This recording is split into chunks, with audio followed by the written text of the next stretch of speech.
Hello and welcome back to the AVIAtest weekly webinar.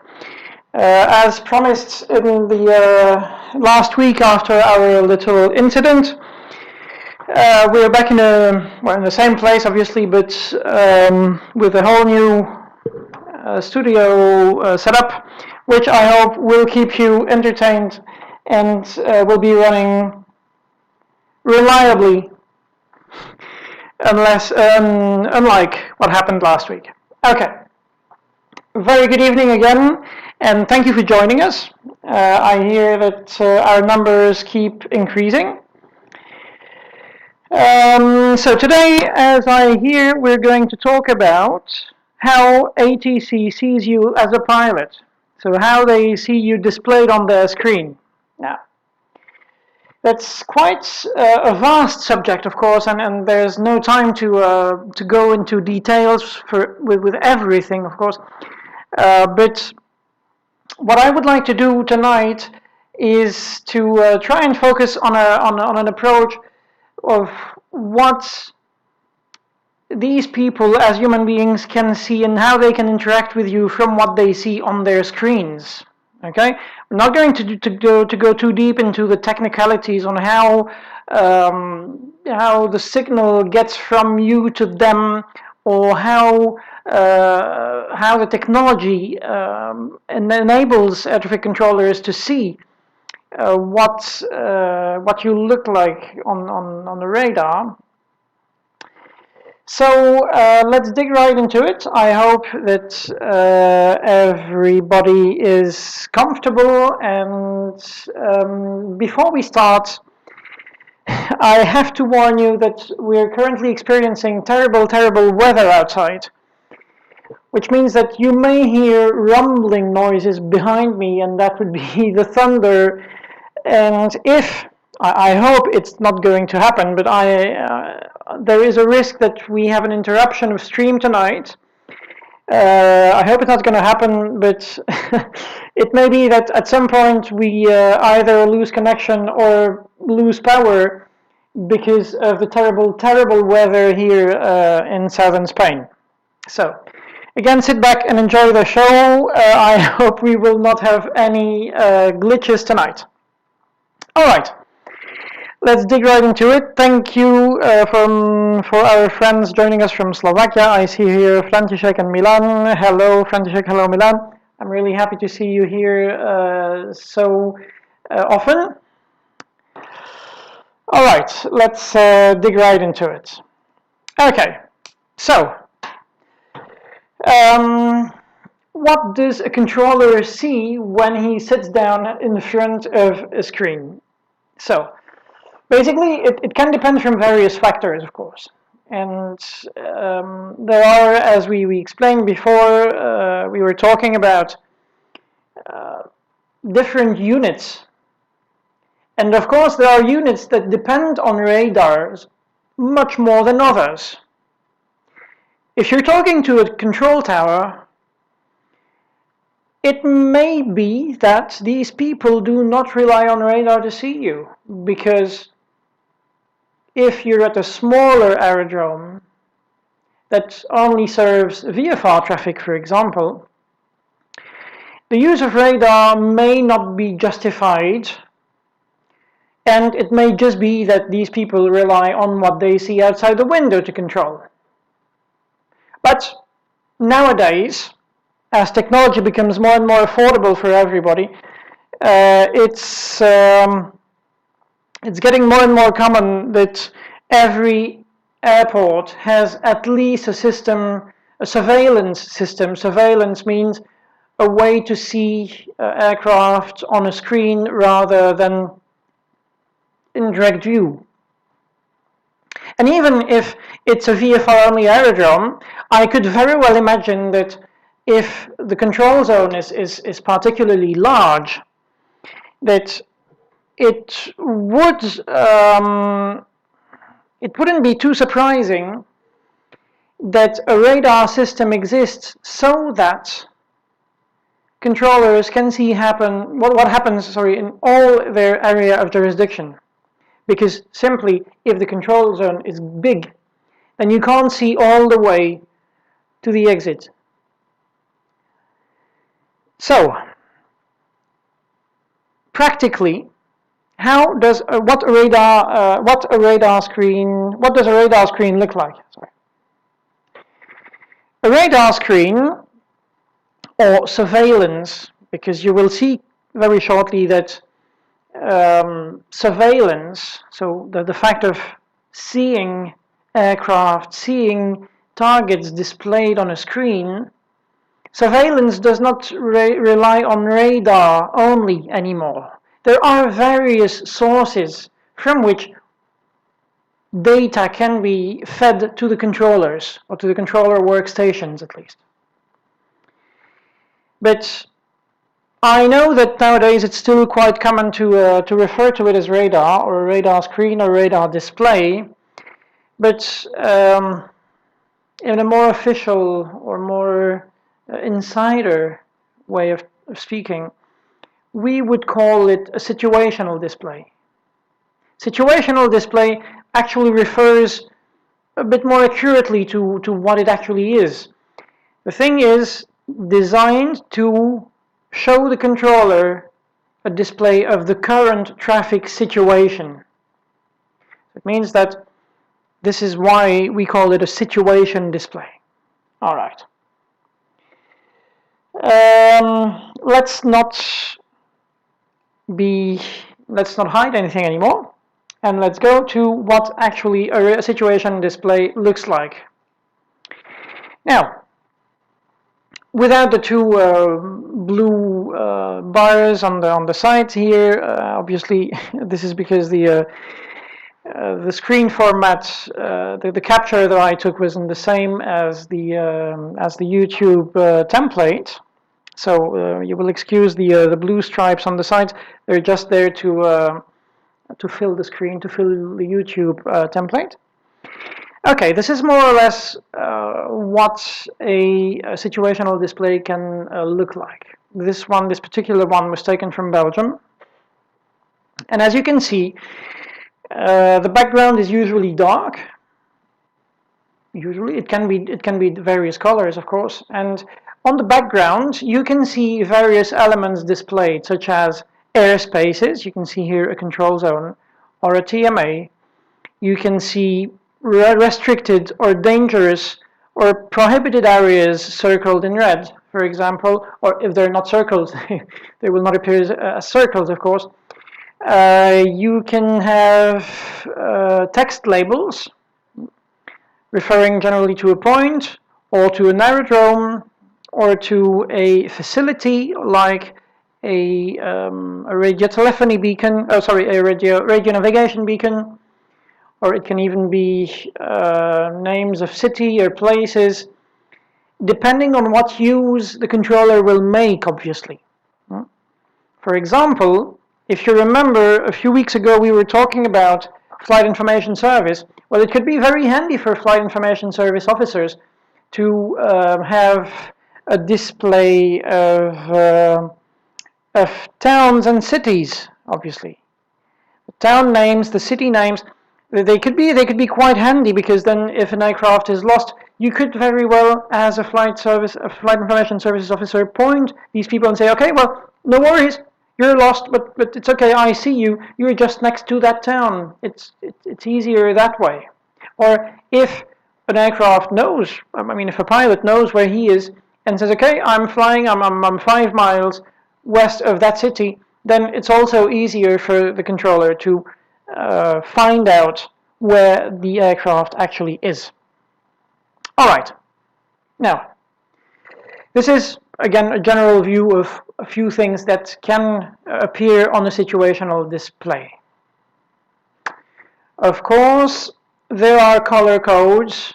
In this particular case, it's not a general regulation or anything, but for example, in this case, what you can see here is that you have gray labels, you have yellow labels, and you have bright white labels, each color corresponding to a different status of the flight. Right? I'm not going to go too deep into details here. And you can also see different types of airspaces. So for example, the solid lines, in this case, again it's a local thing. Every operator, every controller can, maybe not every controller, but at least every ANSP can select how they want to display different things. For example, in this particular case, the solid lines are used to show CTAs, so either TMAs or airways, whilst the dotted lines show control zones, CTRs. You can see the blue lines which outline either rivers or coastlines even. The wider rivers are not solid blue. It's no point to fill the complete area of the river or to fill the complete area of the sea in blue.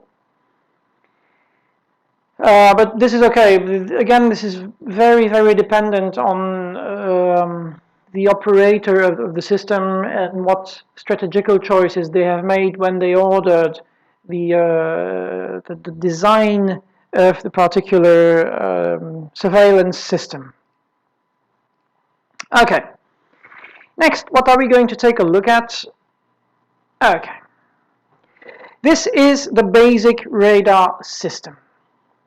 This is how you, this is through what you basically appear on a radar screen. Now, this big thing here, this big building on top, is a radar station, and it has two radars. Now, I know you only see one antenna, but actually there are two of them. You have the big dish-style antenna here, with the beam transmitter and receiver. And on top of it you have a smaller rectangular antenna, which is actually there for another purpose. So the big dish style antenna with the beam transmitter and receiver is actually a primary surveillance radar. What does primary surveillance radars are? What do they do? A primary radar is actually a radar that only sees objects. It is very nice because it doesn't require any cooperation from the aircraft, which means that everything that flies within its range will be detected. Basically, it's just a transmitter. It sends out a wave and listens to the return of the wave, because the wave will hit an object like an airplane. With the reflection of that wave will come back to the radar and will be displayed on the screen. I don't know if you know, but radar actually stands for radio detection and ranging. So it means that it detects objects, and it also puts a range on them. It also sees at what distance they are. To stay simple, the radar can extrapolate a position of all the object it sees or detects by A, knowing in which direction the antenna was pointing at the moment that the return wave came back to the antenna. So it knows in what direction the object is. And it knows at what distance from the antenna the object is, because it measures the time that it took for the wave to go from the antenna to the object, and then for the reflection of the antenna to go from the object back to the antenna. Right? Knowing at what speed the wave is traveling, it's very, very easy to extrapolate a distance. All right. That's the principle of the primary radar, which is the earliest system that existed and also the simplest form of surveillance. As again, it does not rely on anything in the aircraft. Just the fact of being there is sufficient to trigger a response from the radar, to display something on the screen, basically. Now, that second little antenna here on top, the rectangular one, is the SSR, the secondary surveillance radar. And as some of you may already know, the secondary surveillance radar relies on something that you have in your aircraft and which is depicted here below, and that is a transponder. All right. So what it does is that it sends an interrogation to, well, in all directions. The transponder in your aircraft receives the interrogation and replies. So it's not only a reflection of the wave anymore. It is structured. There's a message. There's intelligence being exchanged between the antenna and the transponder. And the interrogation from the radar is very simple because it's broadcast to everybody, so it's the same for everybody. But the response that the transponder gives to the radar is different, of course. It's sent by the transponder as a train of information, a coded message, if you will. That coded message, can actually contain a lot of things. I'm not going to go too deep into details, but basically there is a 4-figure code. There can be an altitude. There can be other things like an address. There can be data that's sent from the aircraft from the aircraft to the ground that is downlinked to the ground. There can be many things. Many packages of data can be carried through that. All right. Another way of being detected, another way of surveillance is called ADS, for Automatic Dependent Surveillance. It's a rather new, quite a fancy system actually, and it was designed because, when we go back just for a second to this system, obviously it relies on a ground infrastructure. This big, huge building. Okay, it could be simpler. Here I took an extreme example, but it could be much simpler than that. It can be just four poles with a platform and a rotating antenna on top. It's perfectly okay.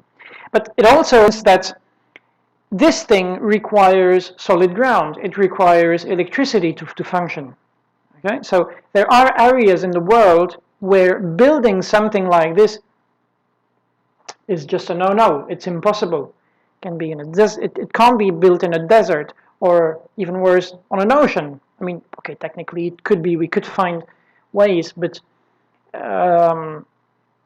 if we wanted radars to cover the complete globe, the complete Earth, it would take such an infrastructure that it's economically and technically virtually impossible, because it's just too much. So we came up with that thing, Automatic Dependent Surveillance. ADS, Automatic Dependent Surveillance. The A for automatic means that the pilot doesn't need to do anything, short of switching it on, basically. Dependent means that it depends on something else, and that something else is basically the positioning system of the aircraft. What happens is that nowadays, aircraft that are equipped with global navigation systems, GNSS, are able to determine their own position, of course. Well, the ADS system was thought like, but what if we could use that system from the aircraft, that GNSS position from the aircraft, and retransmit it back to the ground. Basically, it's just a bunch of data.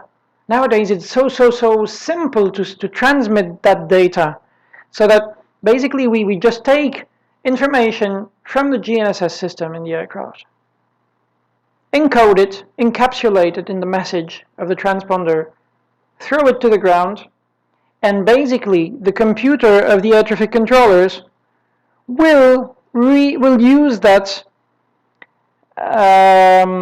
to display the aircraft on the situation display. It's very, very simple. All right, that's ADS. There is also another system which is called multilateration, and or MLAT.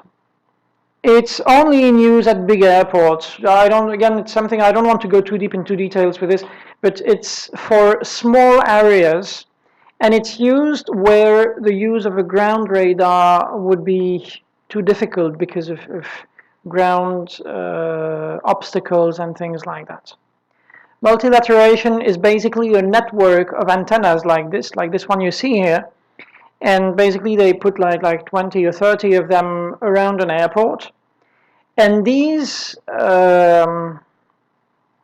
antennas act like mini radars, if you will. I'm making shortcuts here, but they interrogate the transponders, and because they receive the transponder signals at a different time because of the distance, they're all on the airport. All the antennas, or part of them, receive the signals from one transponder. They can compare at what time they all receive the same signal and triangulate a position for the aircraft on the ground.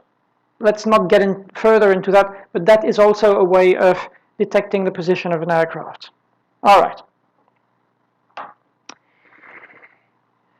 So, as I said earlier, the the SSR system relies on the use of transponder, and this is what many of you may have seen already in your aircraft. You have this little apparatus, and what does it consist of? Of course, you have a code that you can set, which is called the mode alpha code, 4 figures, from 0 to 7. Be careful. If a controller once gives you a code 1284, he's making a joke, he's playing a joke on you, because that does not exist. It's only from 0 to 7. Then you have this selector here, which has positions like off, standby, on, alt, and test. For example, on this particular model, off means off. Standby means that the system is powered, but even though the transponder receives the interrogations from the radar, it will not send responses. On means it will only send this 4-figure code, so it will only be a mode alpha transmission. The alt position means that it will not only transmit this, but it will also transmit the pressure altitude of your aircraft. We'll come to that in a minute. You'll see it's not that complicated. And the TST forces that little light on. That little light is actually it's actually lighting up every time that the transponder receives an interrogation from the ground equipment.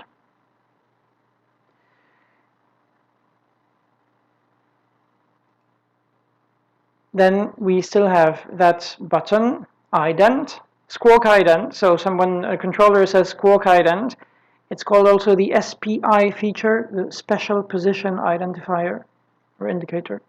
I don't remember. Anyway. And when a controller tells you squawk ident, please press that button. Again, we'll see today how that works on the controller side. And here you have that little light that I just talked about, which shows up every time the transponder receives an interrogation. Something like this. All right. Now, on the controller screen, what appears actually, and that's why you're all here, I know. Basically, this is what the controller will see. The first thing will be this, will be a dot, a white dot, or a clear dot, basically. A dot, a simple dot, means a primary response. So it means that something was detected without a transponder. Either the aircraft doesn't have a transponder, or the radar antenna doesn't have an SSR antenna, so it just sees a primary response. Then the controller can also see this. The little square around is in fact the secondary radar signal. It means we have a secondary signal from that place. But then you're going to tell me, yeah, that's nice, but the whole point of a secondary radar is to see more than that, is to see a code, is to see things. Yeah, absolutely, you're right. So it means that the controller will also have a label. And that label, at the very minimum, will be this. And this would be the code that the pilot has selected on their transponder. It can also be this, an altitude derived from the mode Charlie of the transponder. And then the controller will be able, in most cases, on some systems, to display this little segment. What does that mean? Many people will think, oh, but that's actually the direction in which the airplane is flying, more or less. And yeah, it's not too incorrect. That segment actually is what we call a predict line, and it actually predicts the position of the aircraft in so many seconds. The controller will select, I want my predict lines to be 40 seconds, or 1 minute, or 2 minutes, depending on what the controller has to do as a job. They can change that setting. And basically what it means is that if the aircraft continues on the present heading at the present speed in 30 seconds or 40 seconds or 1 minute, it will be at the tip here. It will be at the end of the line. So using that, the controller is able to create a mental image of what the situation will be in a few seconds in the future, which is basically how controllers work. All right, now next. Okay. So, some transponders, maybe not exactly this time, this is a little bit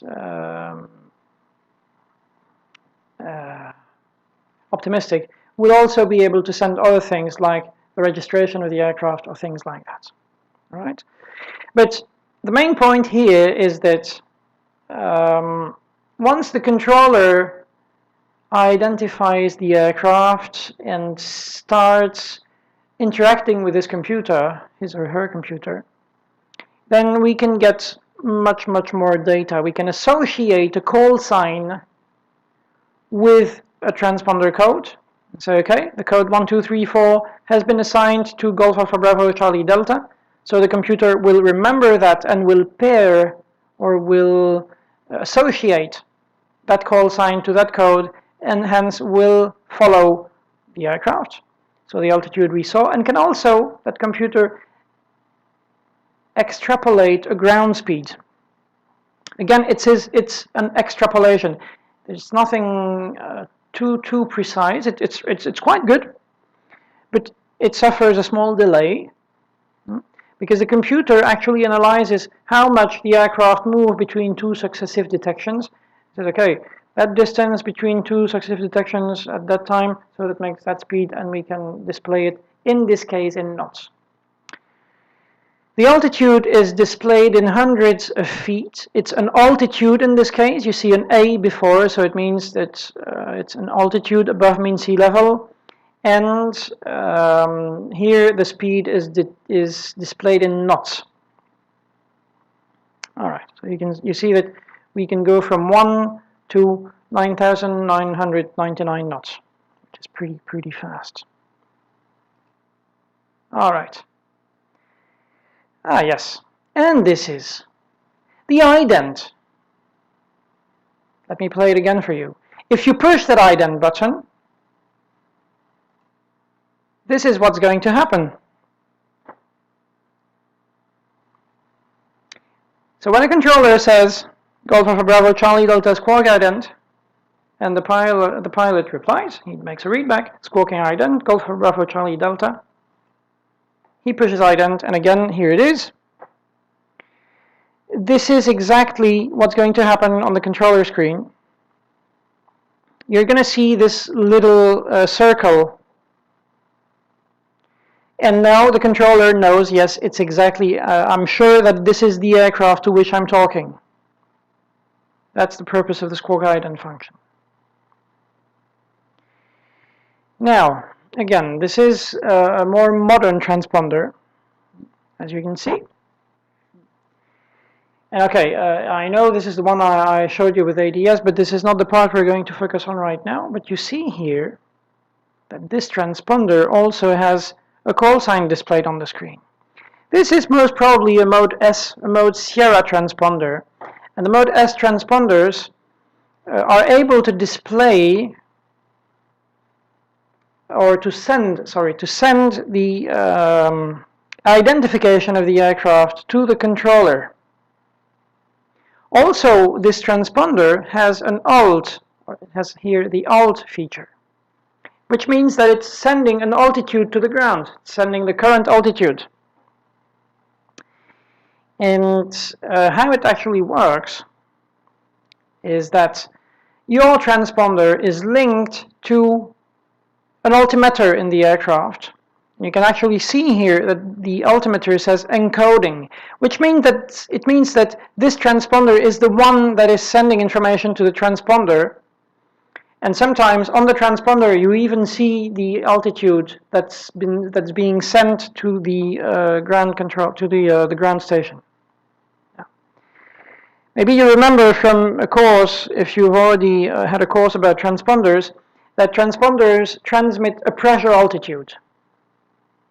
So it means that it analyzes at what altitude, at what pressure altitude the aircraft is flying. So based on 1013, and it won't send the figure of your exact altitude. It won't send the figure that's displayed on the altimeter. It will send the pressure altitude. And you can see that because here it says FL, flight level. It's equivalent. All right? But then you will say, like, okay, very fine, very, very nice, but if I'm at 1,200 feet, like in this case, but the QNH is 1023, how does the controller know that I'm at 1,200 feet when my transponder sends a pressure altitude? It's very simple. Actually, the controllers have to make an input of the QNH in their computer, and then the computer does the rest of the job to recalculate the actual altitude of the aircraft. Why do we do that? It's to avoid errors. If somebody has a wrong QNH set on their altimeter, we don't want a wrong figure to be sent to us. So whatever you set on your altimeter, you will always send a pressure altitude to the ground. We will always see your actual altitude. All right? Now, I was talking about mode Sierra before, and this is this little call sign that you see here. Actually, it's downlinked to the ground right as it is. For bigger aircraft, for aircraft used in commercial transport, this field can be changed by the pilot because you can set a flight number there instead of a call sign, instead of a registration. But for general aviation aircraft, you can't change it. It's fixed by the maintenance. All right? So here you see on the radar, November 682 Alpha Sierra. Yeah, that's the one. Squawking, there's a mistake. Yeah, that's 0461. Pardon my mistake. It should have been 0461. And the altitude of 1,200 feet. Now, if you filed a flight plan, I'm guessing, I hope that some people still remember that this was a flight plan before internet came. Well, you can, when you send a flight plan, what air traffic controllers do is that they store it in their big computers. And then we can associate a flight plan to a transponder code. So before departure, the controller will say to that big jet 85 Charlie, squawk 36334. And it means that the computer will now, when it sees that squawk 3634, will now associate it to that flight. We'll look up in the computer in the database, yes, it has a flight plan, and all the flight plan data will be easily available to the controller. That's really super handy. Alright. Last thing that I wanted to talk to you about are these dreaded emergency codes. Alright? What happens when I squawk 7500? Well, what happens when I squawk 7600 or 7700 is a question I had like already 3 people asked me before. Well, this is what happens.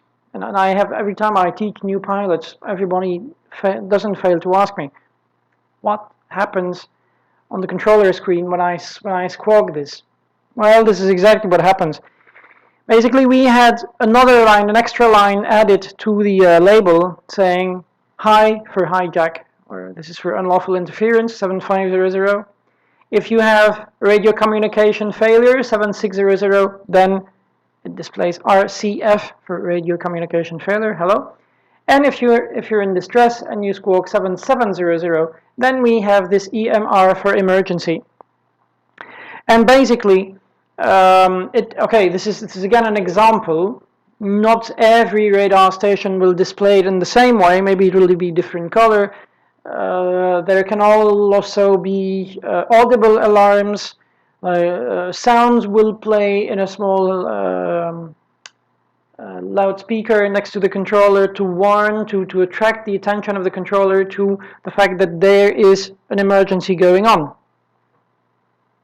There. Alright, now,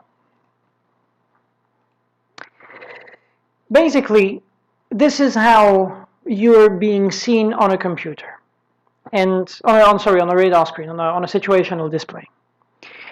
And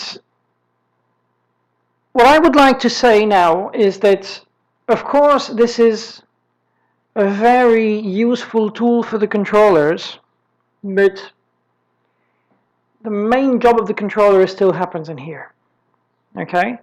And if the radar breaks down, we can still work at a reduced rate. Of course, we can't accept as much traffic as we would with a radar, but we have backups. We have ways of working without a radar, but by using just a pen, a piece of paper, a clock, and a radio. It's perfectly okay. We've been trained to do that. And hopefully every controller in the world can still do it nowadays, even though usually a radar system, a display like that, has already its own technological backups. And if that breaks down, there is probably a second system running in the background with exactly the same data. And sometimes even a third one will kick in if the 2 first fail. And okay, I would like to end this presentation with something quite funny. I don't know if there's anybody from Belgium here, if there's any controller from Belgium. Fred, if you're here like last week, hello. It's a pleasure to see you. I hope you're doing good in Brussels and in Liège. And I remember when I was still working in Belgium that we received a new radar system, a new surveillance system, and the engineers who came to deliver it, to train us, were asked this question, of course, because that's the main interest of controllers: how reliable is your system? And the guy was very, very eloquent and very proud, obviously, of what he was selling to us. Well, it's not his job. And he said, well, according to our statistics, our system fails once every 100 years. Yeah, okay. I got you there. That's a very nice thing, but how did you come up with that figure? Did you have one of these systems already running for 100 years? and it failed like 3 days ago, and now you have a figure to tell us. Yeah, how did you establish that statistic? And obviously no answer came, but that was the statistics of a surveillance system designer. All right, let's leave it to them. Now, to be honest, I already answered quite a few questions because most of the questions that I received tonight were about these three emergency codes. That's something that appears to be the subject of general wondering. All right, but still, I still have one question I would like to go through with you.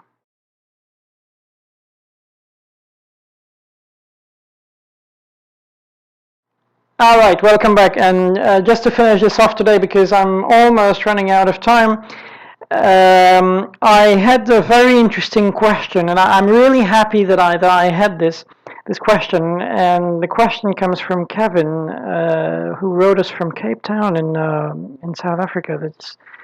You live in a super place, Kevin. I'm really I'm jealous. I would like to be in Cape Town. It's a very nice place.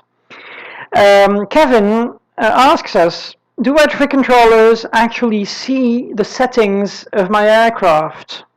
Now, Kevin, I will go ahead and assume what you want to know here. And I suppose you would like to know if what you do with your aircraft, the speed that you fly, these kind of things, are seen by the controllers. And maybe many pilots will say here, "Oh, I hope that people don't see, that controllers don't see what I'm doing." Well. My dear friends, yes, actually, we do see very much what you're doing. And I hope, I know that it may not come to you as a very good news, but yeah, we do see quite a few things that you do. Now let's go back just for a second to one of the slides. Hello, Dominic. I'm really happy to see you here. I hope you're doing okay, mate. Let's go back to the screen for a little while and let's focus on this this part of it. The label that accompanies your flight. For example, Kevin, when you select an altitude on the autopilot, to make it simple, you see here this level that's reported to us. Well, actually, it could also display the level to which you're climbing or descending as chosen by the controller. Now here, I didn't put it in this presentation, but that's not the point. So basically, when a controller gives you an instruction, climb flight level 160, for example, we will type it. We will make a manual entry in the computer saying, all right, this aircraft is climbing flight level 160. If you as a pilot select on your autopilot something else than flight level 160, the controller will receive a warning. Caution. I could tell you what the aircraft selected, the aircraft operator selected, or the pilot selected. But the first alert we receive is, watch out, in this aircraft another level was selected by the pilot. It's called DSA for downlink selected altitude. And basically, that should trigger a response from the controller saying, Big Jet 5 Charlie, I confirm climb flight level 160. That's just to make sure that whatever we tell you, that you're going to do that, basically. And that by mistake you didn't select something else. Because then we would be at risk of what we call a level bust. Something like going through the flight level that you were assigned, going through the altitude and continue to climb or continue to descend. Which is dangerous because usually if controllers give you an altitude or a flight level, it means that the one just above or just below is occupied by somebody else and that there is a risk of conflict. There is a risk of sometimes there may be a risk of collision. All right, Patrick. Well, hello and welcome. Thank you for joining. I'm really happy to see that we're gathering a few people here, and also on our private feeds, I see that the numbers are up. It's really nice. I hope you enjoy the shows. We'll keep bringing them to you. So I hope that you learned something today about what air traffic controllers see. Dominic, I suppose that you didn't learn too much, but it's nevertheless a big pleasure to see you. If you have questions, you're always welcome to send them. We will send a reply whenever we have time, even if we don't have a lot of that. Wherever you are in the world. I hope that you're doing okay, that you're safe, that you're healthy, and thank you for joining us. We really hope you enjoyed the show. We really hope to see you next week. Next week we plan to talk about radars. Oh, but that's just what we did today, right? No, we're going to talk about radar control units. So we're going to see, you remember we talked about flight information service, we talked about towers. Well, next week we're going to talk about approaches, which is something that most probably you already talked to. And maybe for you private pilots out there, we'll talk about something that you haven't been using too much, and that's area control service, or as our American friends would call centers. Now, centers in the US, I suppose that you VFR pilots, you PPLs, also use the services of centers, but here in Europe, I would tend to say it's not too frequent. So I hope to see you next week, and stay tuned to our channel for all the news, to our Facebook page. I have a very good news for, by the way, for all of you who are waiting for language assessments to restart. If you need an ELP or FCL 055 exam, thanks to the whole services reopening a little bit everywhere in Europe, we are either restarting or about to restart the exams, and so that you can go fly again in all safety, and you can go fly abroad and enjoy the beautiful weather that will come with summer. So stay tuned to all our channels. We will very shortly post new dates and be there for you if you need a new language assessment. Good evening. Have a nice Sunday evening and a nice week coming up. Stay safe, stay healthy, and try to go fly. Now it's allowed in most places. Bye-bye.